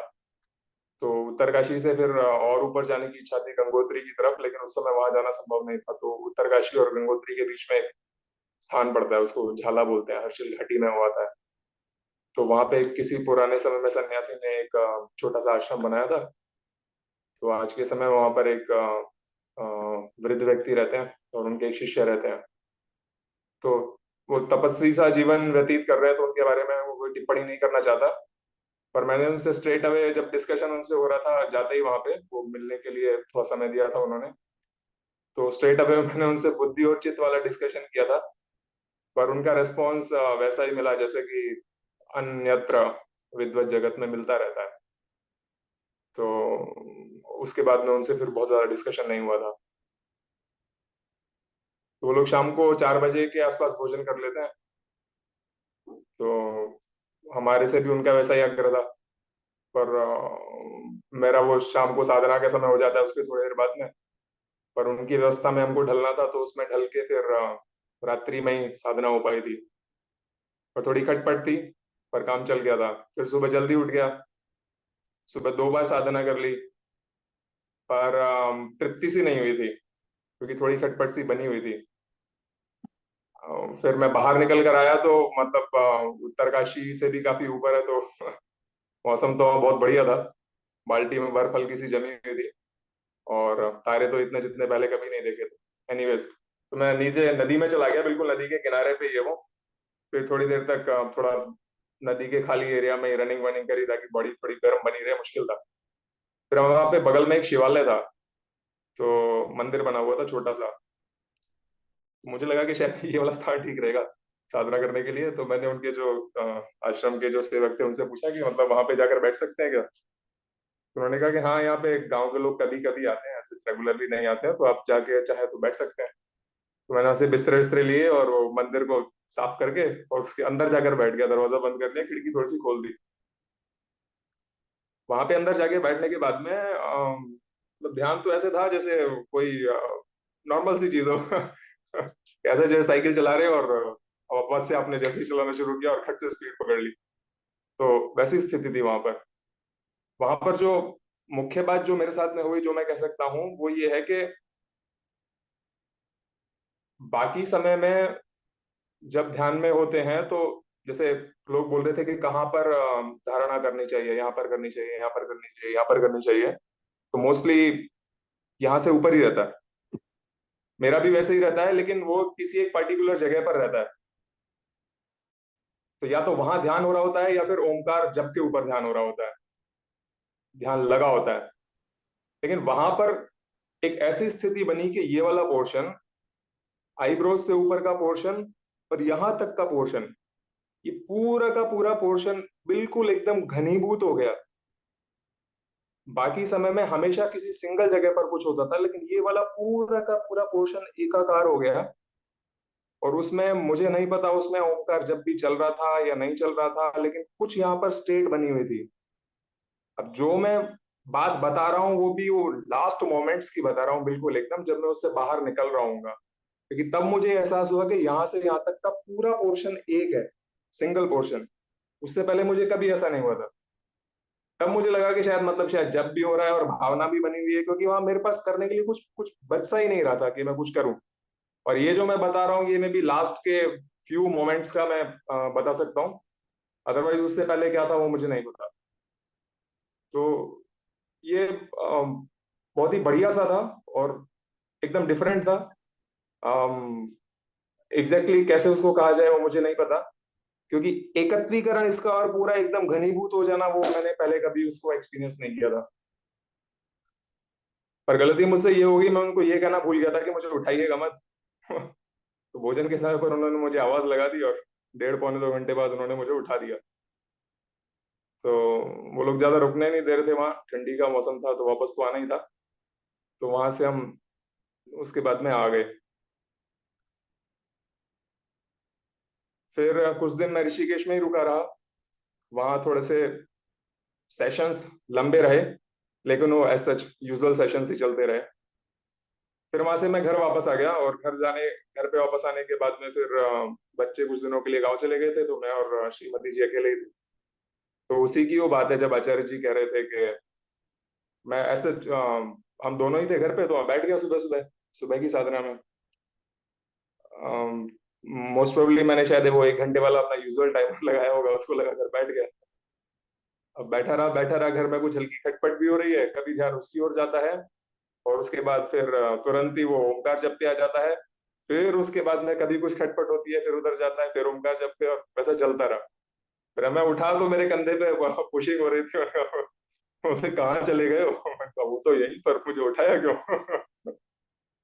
वो बोली कि मतलब मैं सोच रही थी कि पता नहीं क्या हो गया। मैंने कहा, होना क्या था, बैठा ही रहता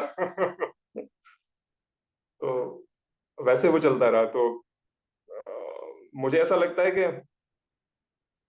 अगर हम साधना को प्रायोरिटी पर लेकर, साधना के लिए, साधना के पर्पज से ही ब्रेक लेकर इस तरीके की जगहों पर हम जाते हैं, तो वहां का हमको एक विशेष बेनिफिट मिलता है।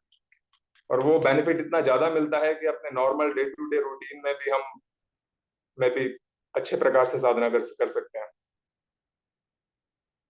तो ये वाला उस वाला विजिट का एक प्लस पॉइंट था।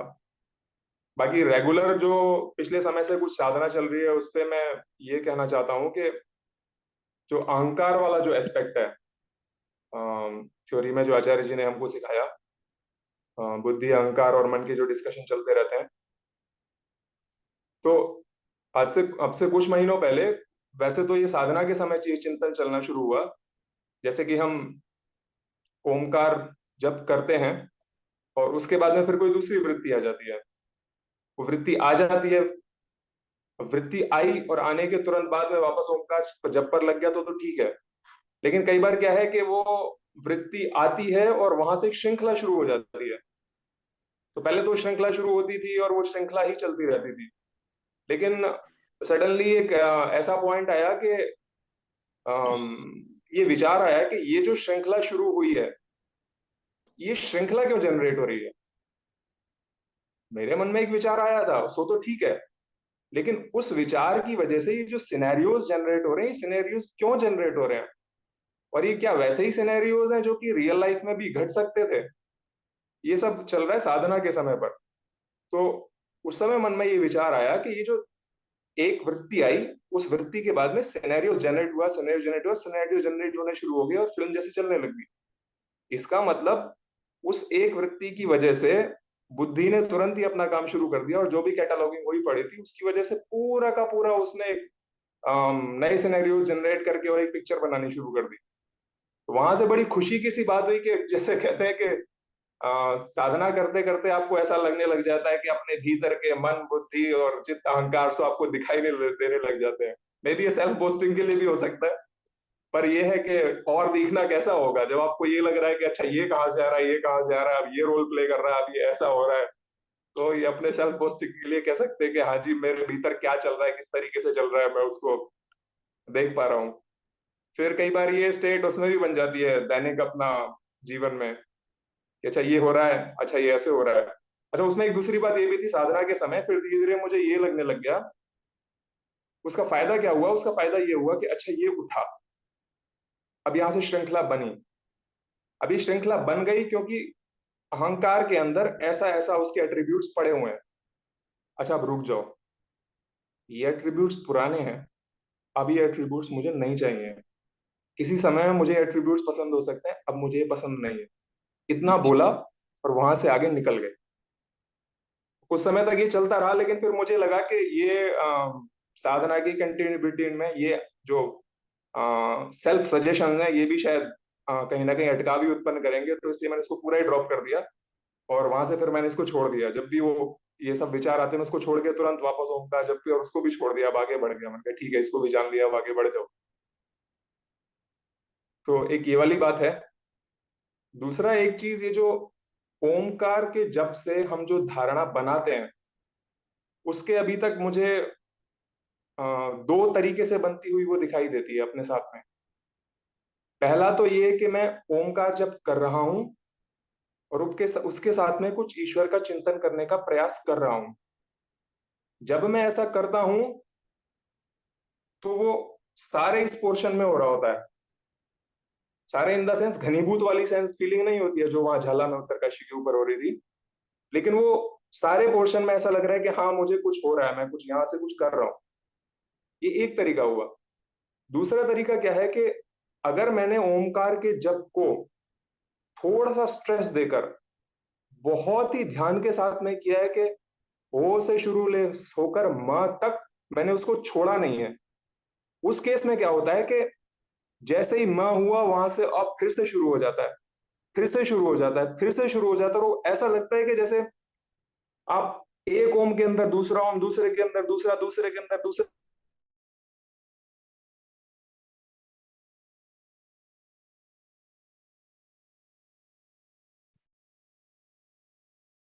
आपका साउंड कुछ रुक गया है क्या? मुझे सुनाई नहीं दिया अभी। दूसरों को सुनाई दिया क्या? अभी आवाज आ रही है क्या? हाँ जी, हाँ, जैसे हाँ जी, आया। हाँ जी, हमें तो सुनाई दे रहा है, मुझे सुनाई दे रहा है। इसके पहले के एक दो वाक्य छूट गए थे। कहाँ तक आपने सुना आचार्य जी? मैं वहां से रिपीट कर देता हूँ। वही ओम है, एक ओम के अंदर दूसरा ओम, उसके अंदर। हाँ, तो उस केस में जब अगर मैंने इस तरीके से शुरू किया कि मैंने ओम के ऊपर थोड़ा सा अधिक स्ट्रेस दिया है, तो उस केस में ओ से माँ तक पूरी एकतांता बनी रहती है और माँ ओ फिर से शुरू हो जाता है। तो उस केस में ऐसा महसूस हो रहा है जैसे एक ओम के उच्चारण के भीतर मैं बैठा हूं और वहां से और अंदर घुस गया हूं, वहां से नेक्स्ट में चला हूं, ये लेयर जैसा बन जाता है। It's something like drilling. Drilling करते करते करते करते करते करते आप अंदर की ओर चलते चले जा रहे हो। तो ये वाला जो सेकंड तरीका है ये मुझे डीप इंटेंस फोकस गेन करवाने में हेल्प करता है, ऐसा मुझे महसूस होता है। तो यहां से मेरे पास में दो रास्ते बन रहे हैं। अब इन दो रास्तों में से मैंने कभी, मतलब आज ही मैं इसके बारे में सोच रहा था, इससे पहले मैंने कभी इसका इवेल्युएशन करने का कोशिश नहीं किया कि इसका जो एंड रिजल्ट रहता है 1 घंटे की साधना के बाद में, वो कहाँ से मुझे ज्यादा बेटर मिलता है। क्योंकि ये रेगुलर साधना में भी कोई कोई साधना सेशन ऐसे होते हैं जैसा मतलब अलार्म बज गया है, आपकी आंख खुल गई है, आपकी उठने की इच्छा ही नहीं हो रही है, मन कर रहा है कि मैं दोबारा आंख बंद कर लूं। ये कुछ कुछ ऐसा रहता है जैसे जैसे नहा लेना, वैसा है, वैसा हो जाता है। तो कौन से में से मुझे ज्यादा बेनिफिशियल हो रहा है, वो मैंने कभी एक्सपेरिमेंट करने की कोशिश नहीं करी है, क्योंकि उसमें फिर ज्यादा दिमाग लगाने का मन करता नहीं है। अब या तो ये है कि मैं इसमें थोड़ा सा एफर्टफुली डालूं और थोड़ा सा डेटा कलेक्शन के पॉइंट ऑफ व्यू से इसको करूं, वो लेट्स सी जैसा रहेगा। एक और चीज जो मैं शेयर कर सकता हूं वो ये है कि जो साधना के लंबे और गहरे सेशंस हैं, जैसे कि ऋषिकेश का पुराना और ये उत्तरकाशी वाला, ये निश्चित रूप से हमारे भीतर कुछ ना कुछ बड़े चेंजेस कर कर चले जाते हैं हर लेवल पर। अब इस बारे में निश्चित तो नहीं हूं, लेकिन फिर भी एक चीज मैं शेयर कर सकता हूं कि जैसे बच्चे होने के बाद में जो कार ड्राइविंग थी, 4 व्हीलर ड्राइविंग थी, वो ऑटोमेटिकली वो थोड़ी स्लो हो गई थी। मे बी वो उस वजह से हो सकती है कि हाँ पीछे 2 छोटे बच्चे हैं तो थोड़ा स्लो हो गए। लेकिन बैंगलोर में जब मैं था 2 व्हीलर ड्राइव कर रहा था तो वहां 2 व्हीलर की स्पीड फास्ट बनी हुई थी, क्योंकि वहां मैं अकेला ड्राइव कर रहा होता था। अब यहाँ नॉर्थ में आ गए तो वो 2 व्हीलर की स्पीड भी स्लोली स्लोली वो धीरे हो गई थी, पता नहीं क्यों, क्या तो यहाँ का एनवायरमेंट ऐसा है। लेकिन लगभग 2 महीने पहले मैंने नोटिस किया कि मैं यहाँ पर नॉर्थ में भी 2 व्हीलर को बहुत तेज चला रहा हूँ, और तेज चलाने में ना तो कोई रिस्क महसूस हो रहा है, ना कोई झिझक महसूस हो रही है, ना कोई डर महसूस हो रहा है, बस मैं उसको तेज चला रहा हूँ। और वही रास्ते हैं, वही भीड़ है, सारी वही चीजें, और मैं स्पीड मेरी बढ़ गई है उसको चलाने की। तो मुझे लगा कि मतलब ये सडनली क्यों हो रहा है। तो उस समय मैं एक होम्योपैथिक ट्रीटमेंट ले रहा था, तो मैंने डॉक्टर को भी ये वाली बात बोली एक सिटिंग में। तो मैंने कहा शायद हो सकता है ट्रीटमेंट का कुछ असर तो नहीं, आपको असर तो नहीं दे रहे हैं। तो उन्होंने हंस के टाल दिया। तो मुझे लगा कि मतलब शायद वो एकदम उनके लिए रेलेवेंट बात थी। फिर 1 महीने पहले सडनली मुझे चमका कि मैंने कहा ये हो कब से रहा है, और ये हो तब से रहा है वो उत्तरकाशी की विजिट के कुछ दिनों बाद ही ये चीज होने शुरू हुई थी कि मतलब मेरी जो 2 व्हीलर को ड्राइव करने की स्पीड है वो उन्हीं सिनेरियोज में, उन्हीं रोड पे वो बहुत ही बढ़ गई है। मतलब ये रिस्की भी हो सकता है, लेकिन वो मुझे लगता नहीं है, क्योंकि जिस हिसाब से कंसंट्रेशन के साथ में मैं चला रहा हूँ उसमें कुछ जैसा रिस्क जैसा महसूस होता नहीं है। तो ये एक मुझे लगा कि जैसे शायद वो कोई चेंज करके चला गया है। और दूसरा चेंज मुझे ये लगा है कि उसके बाद से मुझे ऐसा लग रहा है कि जैसे कोई कोई डिस्कशन हो रहा है किसी के साथ में, तो मैं उसको बहुत ही जल्दी मतलब यस और नो करके उसको एक तरफ हो जाना चाहता हूँ, या फिर उसको कर देता हूँ। अब ये मुझे देखना पड़ेगा कि मैं मतलब मोर शार्प हो गया हूँ या फिर ज्यादा रिजिड हो गया हूँ। इन दोनों में से मुझे देखना पड़ेगा कि ये कौन सी वाली सिचुएशन बन रही है। पर ये एक चेंज है जो मैं नोटिस कर रहा हूँ कि ऐसा हो रहा है। अब यहाँ पर मैंने लास्ट में एक और चीज कुछ तो शेयर करने के लिए कहीं लिखा था, पर हाँ ये हो गया, वो ओमकार के 2 तरीके। जी, तो आचार्य जी ये अभी तक था जो अभी चल रहा था, और मैंने उसको जितना हो सके इजीली उसको बताने की कोशिश करी है। अभी आपने जो उत्तरकाशी वाला बोला, ये हमने कभी सुना था तो काफी कई महीनों पहले की बात थी, या वही घटना है क्या? नहीं मुझे आचार्य याद जी, है कि वो पिछले वर्ष में ऋषिकेश में परमार्थ निकेतन आश्रम की बात है। तो उस समय का जो सिटिंग अच्छा, था तो वो, 2 घटना हो गई हैं अब। जी जी जी। जब भी मैं तीन ऋषिकेश, हो गई आचार्य जी, तीन हो गई आचार्य जी, 3। हाँ नहीं, 2 हल्की उधर, तो तीसरी वो घर में। और तीसरी जो घटना घर की है, आज आपने कहा नहीं, 5 घंटे वाली बात। जी लगभग। तो घड़ी किसने कहा 5 घंटे हो गए? क्योंकि मेरे जो बैठने का टाइम रहता है वो 5:45-6 बजे का रहता है। और 11 बजे आपको किसी ने जबरदस्ती उठाया। जी, थोड़ा पहले 10:40 के हाँ, आसपास, 10:40-45 पर। तो मेरे मन में प्रश्न आता है, कौन से आसन में आप बैठते हैं जो आपको आसन में कम से कम कोई शारीरिक व्याधि नहीं हुई, कुछ दर्द नहीं हुआ, कष्ट नहीं? कौन सा है सुखासन आपका आचार्य जी। आसन है? सुखासन। सुखासन, एक पाँव और उसके पीछे ऊपर दूसरा पाँव रख लेना। वो तो सीधे जो आलती आसन पालती मार के बैठना है। नहीं, आलती पालती मार के नहीं। अच्छा, जैसे, एक के नीचे दूसरा। जी जी जी जी जी। तो अभी उसमें आसन का तो तो ऐसा है, आसन का है तो जी। ऐसा है कि आसन में बैठते समय अगर हाँ, कोई दर्द है, अगर कोई, अगर कोई दर्द है कहीं पर, या कोई हाँ अटकाव है, तो पहले तो अगर साधना की स्थिति ठीक बन रही है तो वो खत्म हो जाता है, वहां पर सॉफ्टनेस अपने आप आ जाती है।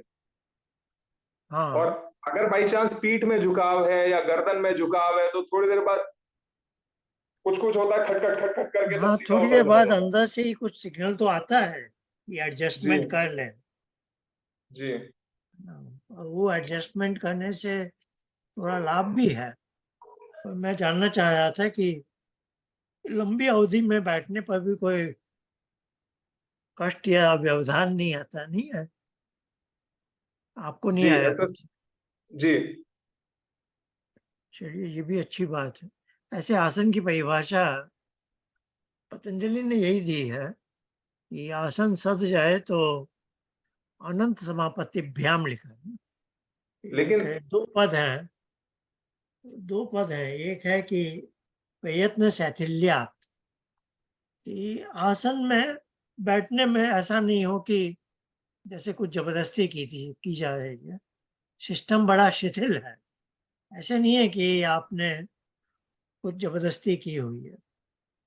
दूसरा उनका कहना है अनंत समापत्तिभ्याम, यानी अब ऐसा लगना चाहिए जैसे कि ऐसे ये शरीर की एक सीमा है ना, ये बाउंड्री जैसे आपको बताती है कि आप यहाँ तक हैं।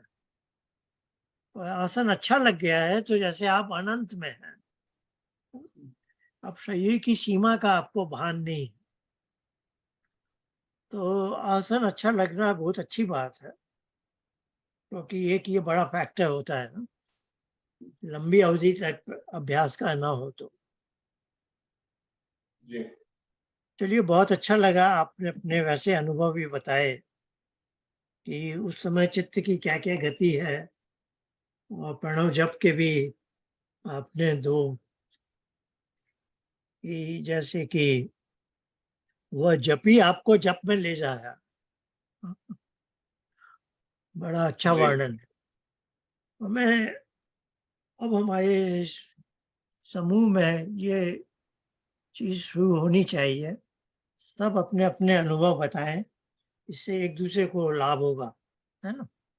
और अंत में जितनी भी बातें हम कहते हैं उसको इस साधना में कहाँ तक ले जाया है, तभी हम लाभान्वित होंगे, है ना?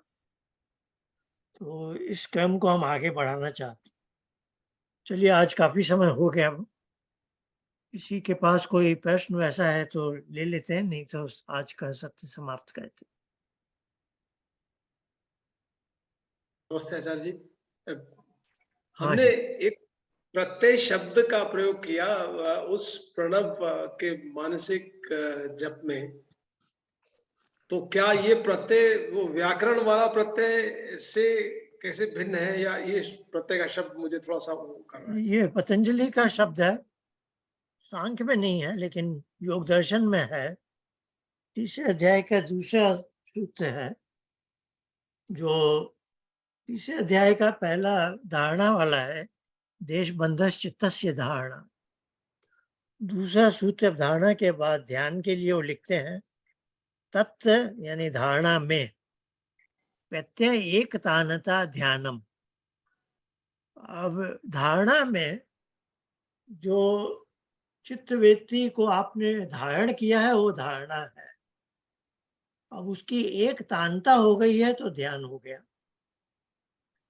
तो यहाँ प्रत्यय शब्द है कि चित्त के ऊपर जो आपने चिपकाया, प्रत्यय व्याकरण में भी प्रत्यय पयश्च लिखा है अष्टाध्यायी में। प्रत्यय है जो पय लगता है बाद में, उपसर्ग है जो पहले लगते हैं। तो उस दृष्टि से देखें तो पतंजलि ने यहाँ जो प्रत्यय शब्द है वही आशय में है कि ये आपका चित्त है, चित्त के ऊपर क्या आपने सुपर इम्पोज किया है, चिपकाया। तो ऐसे हम कोई ऐसे सामान्यतः तो धारणा में बोलते हैं, मैं एक फूल देख रहा हूँ, आकाश, बादल, और उसका मैंने चित्त लगा दिया। अब उस पर मैं अपना ध्यान केंद्रित करना चाहता हूँ, उसकी एकाग्र अवस्था लाना चाहता हूँ। वो भी वैलिड है, क्योंकि पतंजलि ने लिखा है यथा अभिमत ध्यानाद वा, ये पहले अध्याय में है। उन्होंने कई तरह से बोले हैं कि कहाँ कहाँ से चित्त व्यक्ति को लाके उसे चिपका सकते हैं। और सांख्य में है कि हृदय विधारणाभ्याम कह के एक सूत्र है, जो पतंजलि के प्रच्छदन उदाहरणाभ्याम व प्राणस्य, इससे मेल खाता है। कोई ऐसी अलग बात नहीं है, दोनों में एक ही बात। तो वहाँ क्या है कि जो हमने आज किया ना, श्वास बाहर फेंकना, इसको क्षयदन बोलते हैं। क्षयदन कहते हैं कि जैसे वमन करने पर भोजन जो किया वो बाहर निकलता है। अब यहाँ क्या है, वमन की तरह से जो वायु अंदर ग्रहण किया उसको बाहर निकाल, इसको क्षयदन बोलो। विधारणा यानी उसको विशेष रूप में धारण करना। तो जैसे आज हमने अभ्यास में क्या कहा, श्वास बाहर फेंकिए, और उस समय की जो चित्त की अवस्था है वो आपकी चित्तवृत्ति बन गई, वही आपका प्रत्यय बन गया, है ना। अब उसकी यदि एक तांता चल रही है तो आप ध्यान में आ गए। तो अभी हम सब अभ्यास कर रहे हैं, वो प्रत्यय को हमने हासिल किया, लेकिन फिर दूसरी चित्तवृत्ति कहीं से आ जाती। तो हमने क्या कहा कि दूसरी कोई आए तो उसको पुनः हटाना है, फिर से अपनी प्रत्यय को ले आए, है ना। फिर से श्वास को बाहर फेंक के या ओंकार का मानसिक जप कह के, जो भी है, दो विधि अलग नहीं है, असल में एक ही है। तो इसको आप जैसे भी आप इसको इम्प्लीमेंट करना चाहते हैं। कहने का पूरा रहस्य यह है कि हमें चित्त पर अलग अलग वृत्तियां आती हैं, उन्हें हटाने का कोई एक रास्ता आना चाहिए। और ये हटा के जो चिपकाई है वो हमारी चुनी हुई चित्तवृत्ति को प्रत्यय कहते हैं। इसका हम बार बार उपयोग करके चित्त को हम थका देना चाहते हैं कि अब वो चित्तवृत्ति दूसरी न लाया करे, है ना। तो देखिए, ये एक नई चीज हम अपने जीवन में ला रहे हैं, तो चित्त को समय लगेगा समझने में कि अब स्वामी को चित्तवृत्तियां जो विभिन्न पहले रुचि लगती थी अब रोचक नहीं लगती, अब वो उनसे अलग होना चाहता है। और किसी का कोई प्रश्न?